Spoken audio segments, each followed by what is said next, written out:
Honey, I got my Montana rifle. It's Christensen Mesa in 7mm Remington Mag. Yes, this is going to be my last rifle for this year at least. Welcome back, boys and girls. It's been a while, but today I want to introduce you to a new member of my family.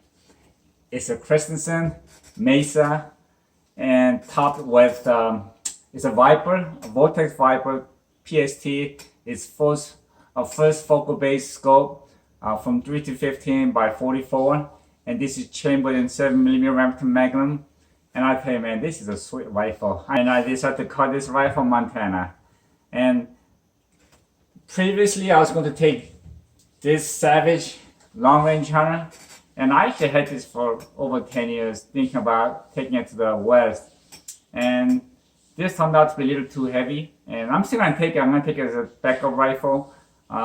It is a little heavy, and the scope that has on it is a Pro Staff Nikon 3x18, but I feel like the scope was not adequate. So I talked to my friend, hunting buddy Doug, about the problem that I was having, and he told me he actually had a nice scope, a Vortex Viper, the one I just showed you, sitting at home. He got it from his son, who's crazy about shooting, and he just upgraded his scope, and he gave that scope to his dad.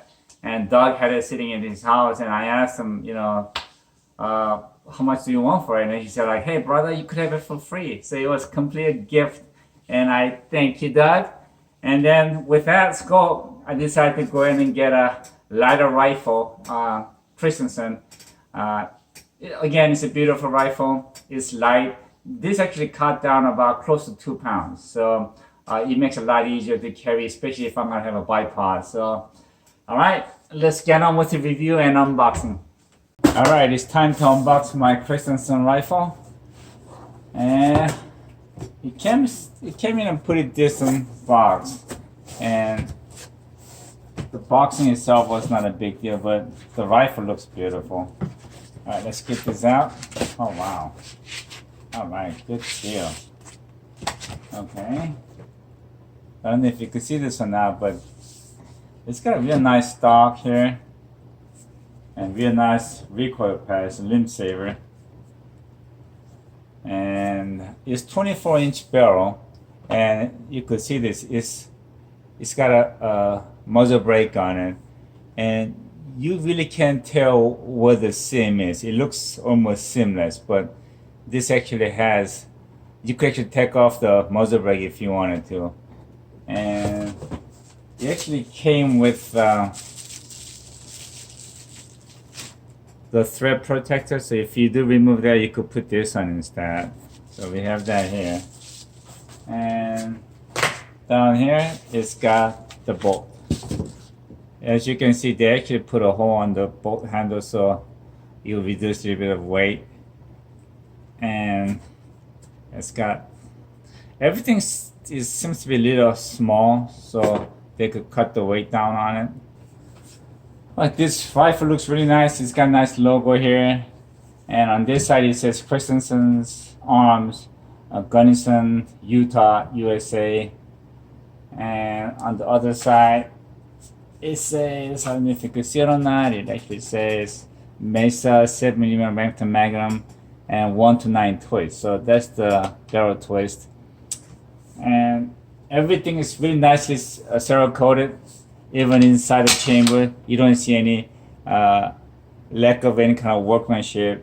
It's really nice, detailed.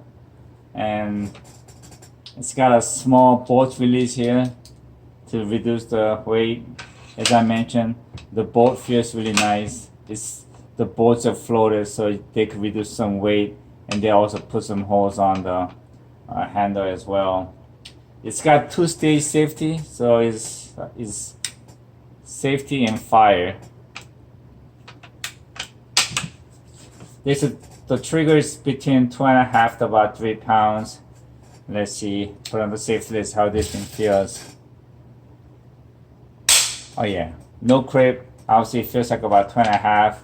You could actually adjust the poundage on the pull right in front of the trigger right here. I don't know if you can see it or not. I'm gonna try to make it a little bit lighter. Let's see. And this is 24-inch barrel, and as you can see, this has muzzle brake on it. It really feels like there is no seam here, but you can actually take off the muzzle brake if you wanted to. And this comes with threaded cover, as I shown you before. So everything is really nice finished. They say this supposedly weighs 7.3 pounds. Let's see.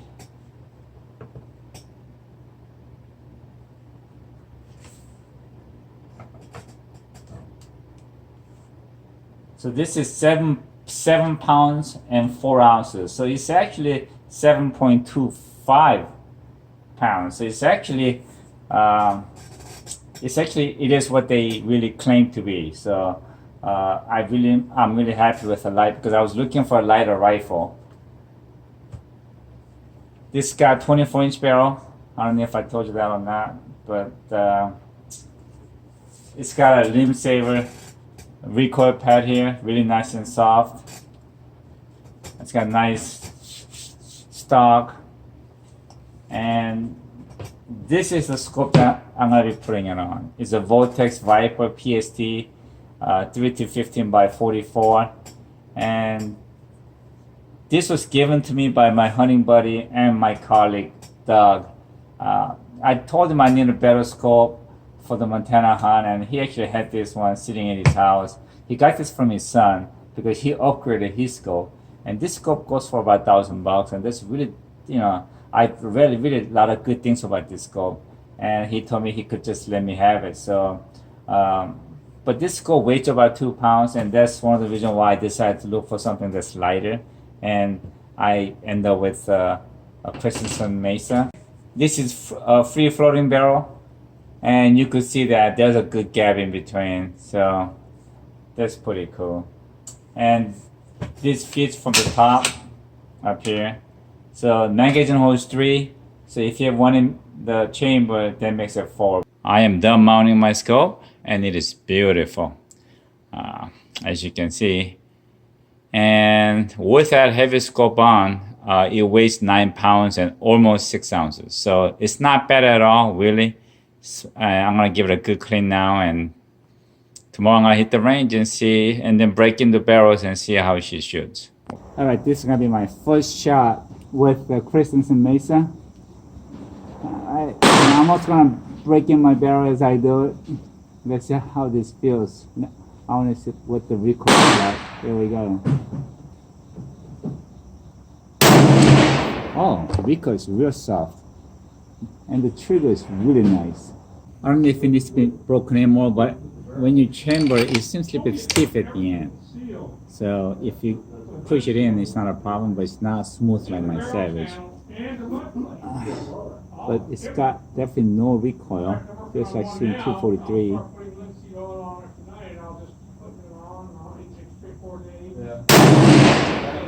Love the trigger. And when the spin round won't come out it won't come flying out. It just kind of drops down. So I just hope you had even more positive ejection. I'm still in the process of putting in my barrel, and it's getting better, definitely. The bolt locks up easier, but it's the ejection, the spent round ejection is still kind of weak. We'll see if it gets better. The last shot I hit a bullseye. Let's see if this will hit bullseye for me again. We'll see.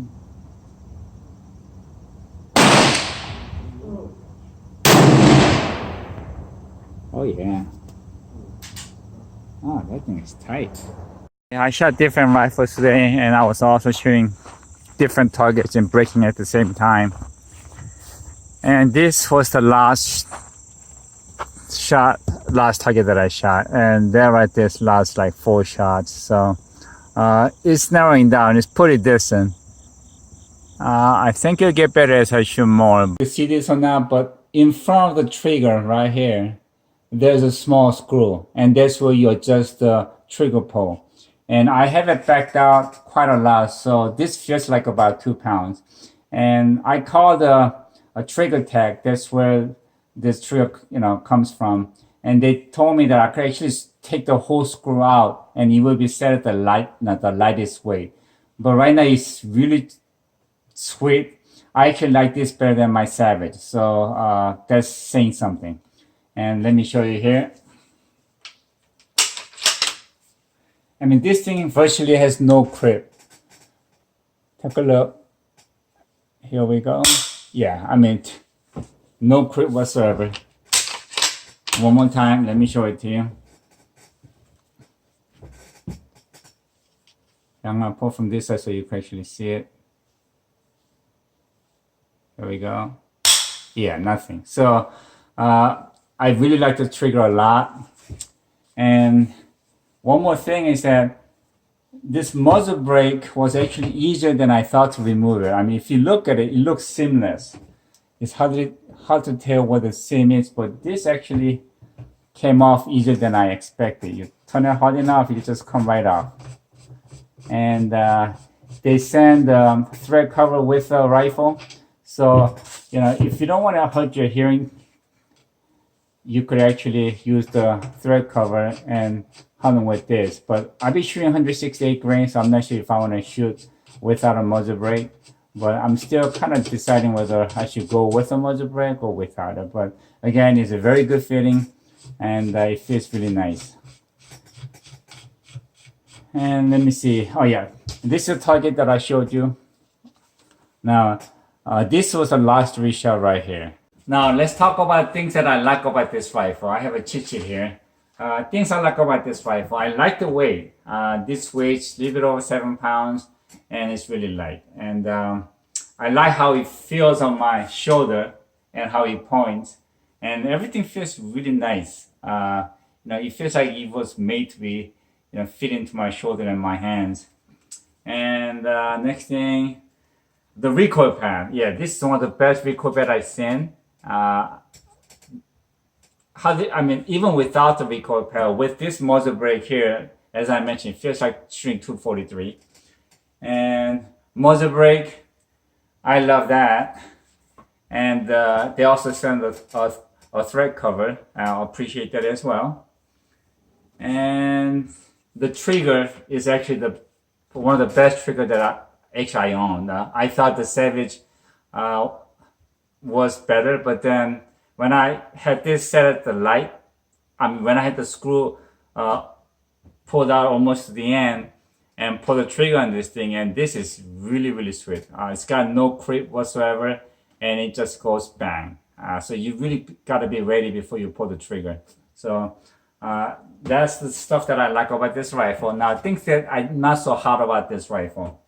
Now, when I was chambering my round, at the very end, you really gotta kind of push and put it down. It's not smooth like Savage. So I don't know if it's gonna get better as I shoot more. They were saying to break it in, you gotta shoot around 50 rounds and things will get smoother. So I'm hoping for that. Other than that, it's nice and smooth. I'm not so crazy about how this ejects the empty shells. You know, you gotta really like pull it and then you eject. You'll kind of fall out. Now, if I eject, I mean, if I work the action real slow, I haven't seen the empty shell staying in the chamber, which can be, you know, disastrous when you're trying to, you know, load the next round and if you miss the first round. So I'm hoping they will get better. I'm not sure, but you know, we'll see. And what else we got here? The magazine. Now, fitting in 3 rounds into the magazine, I was having a little problem not fitting it. But when you have 3 in there, and when you're trying to load the first round, because I think they were trying to make this as light as possible. I think they didn't give enough room back here. So, you know, in the magazine, so the first round actually rubs against the next round. So when you push it, it feels really stiff. So you really got to push it in. And then after the second and the third was a lot easier. So that I'm not so hot about. MSRP on this rifle is $1,300. I paid $1,159 for it. The scope MSRP is about $1,300. It was a gift, so it's free. And with the where I did have to put a scope base and the scope ring on it, so it actually cost me probably a little bit less than $1,300 for everything. But in reality, this setup, I would say, is about about $2,400–$2,500 setup, and which makes it actually my most expensive setup for the hunting rifle. So I'm just hoping this will prove itself. And lastly, like always, thank God for what you have. Enjoy your life with what you got, but mostly thank God for the friends you have. See you.